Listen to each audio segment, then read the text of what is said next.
नमस्कार, आदाब। आप सभी का स्वागत है CIB इंडिया न्यूज पर। आइए शुरू करते हैं खबरों का सिलसिला।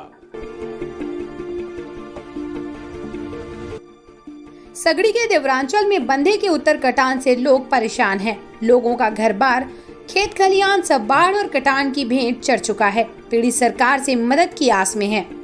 अन्याय और भ्रष्टाचार विरोधी राष्ट्रीय संगठन भारत परिषद के पूर्वांचल प्रभारी बेचू यादव द्वारा सगड़ी तहसील के देवरांचल घाघरा नदी से हो रही कटान का दौरा किया। देवारा खास राजा के जूनियर हाई स्कूल का आधे से अधिक भाग नदी में समाहित हो गया है। बघावा मुसई का पूरा, त्रिलोकी का पूरा के सैकड़ों लोगों का घर खेत कट गया है। बता दें कि बेचू यादव क्षेत्र का दौरा करते हुए पीड़ित परिवारों से मिले तो पीड़ितों ने बताया कि अभी शासन स्तर से कोई मदद नहीं मिल पाई है। हम लोग दूसरों के घर रहकर गुजर बसर कर रहे हैं। बेचू यादव ने शासन प्रशासन से मांग की है कि बाढ़ पीड़ितों द्वारा मनरेगा के तहत किए गए काम का तत्काल भुगतान कराए और कटान पीड़ितों के आवासीय पट्टा बंधे के उत्तर तरफ न किया जाए। बंधे से दक्षिण सुरक्षित स्थान को देखकर उन्हें बसाया जाए, क्योंकि हर वर्ष बाढ़ की विभीषिका और कटान लगी रहती है। कुछ लोगों का राशन कार्ड अब तक नहीं बना है, जो खाने के लिए लाले पड़े हुए हैं। कितने लोगों का बरसात से कच्चा घर गिर गया है, उसका अभी तक कोई अधिकारी कर्मचारी जांच नहीं किया, जिससे कि उनको सरकारी मुआवजा मिल सके। बेचू यादव ने शासन प्रशासन का ध्यान आकृष्ट कराते हुए तत्काल युद्ध स्तर पर सर्वे कराकर सरकारी सुविधा मुहैया कराने की मांग की है। दौरे के दौरान बेचू यादव से कुछ ग्रामीणों ने शिकायत की कि बेलहिया पुल टूटने के बाद आवागमन के लिए सरकारी स्तर नाव चलाई जा रही है, जिसका पैसा नहीं मिल पा रहा है, जिस पर बेचू यादव ने नाविकों की समस्या पर ध्यान देते हुए तत्काल तहसीलदार मयंक मिश्रा को फोन द्वारा समस्या से अवगत कराया, जिसको संज्ञान में लेते हुए तत्काल नायब तहसीलदार मयंक मिश्रा मौके पर पहुंचकर नाविकों की समस्या के निस्तारण का भरोसा दिया।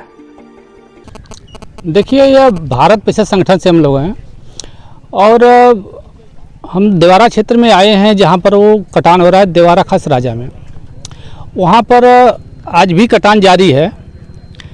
वहां के लोगों की समस्या थी कि जो हम लोग का घर कट गया है, अब तक सरकार द्वारा पट्टा हम लोग को नहीं दिया गया, कोई आवास की सूची अभी तक नहीं बनाई जा रही है। मैं उन लोगों की बात को सुना तो मुझे बड़ा तकलीफ हुआ जो है, और लोग बताए कि इसी देवारा में ही पट्टा दिया जा रहा है। मान लीजिए एक बार नदी काट दिया और उसी के 2 बीघा हट करके फिर दोबारा उनको अगर वहीं पट्टा दिया जा रहा है, कल वो भी नदी काट देगी।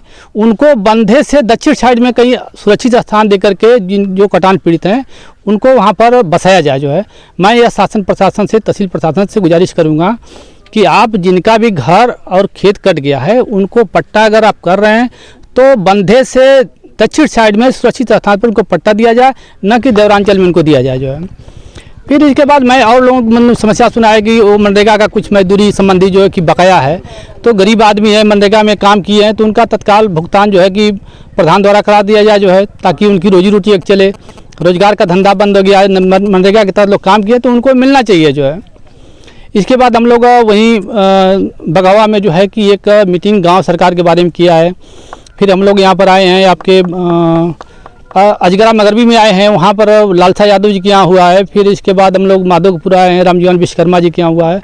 गांव सरकार के बारे में हम लोगों को जागरूक किए हैं कि जैसे केंद्र की सरकार है, प्रदेश की सरकार है, ठीक उसी तरीके से गांव की सरकार भी संवैधानिक व्यवस्था है।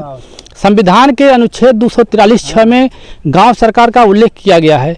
लेकिन यह केंद्र की सरकार, राज्य की सरकार तो बन गई, लेकिन अब तक गांव की सरकार हम लोगों की नहीं बन पाई।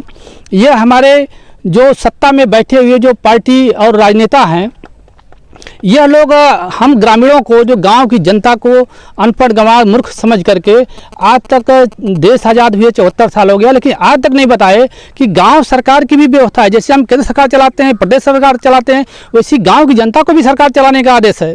गांव की सरकार को चलाने के लिए आम जनता को ये पावर अधिकार दिया गया है, इसको लागू क्यों नहीं करते हैं, यह सबसे बड़ा विषय है। मैं उसी लिए गांव-गांव जाकर के लोगों को जागरूक कर रहा हूं कि आप जानिए कि यह गांव सरकार का अधिकार आपका है, और इसकी आवाज़ गांव-गांव से जब उठेगी तो निश्चित रूप से गांव की सरकार लागू होगी। जिस दिन गांव की सरकार लागू हो गई उस दिन सारे पार्टी के लोग, सारे नेता नंगे हो जाएंगे।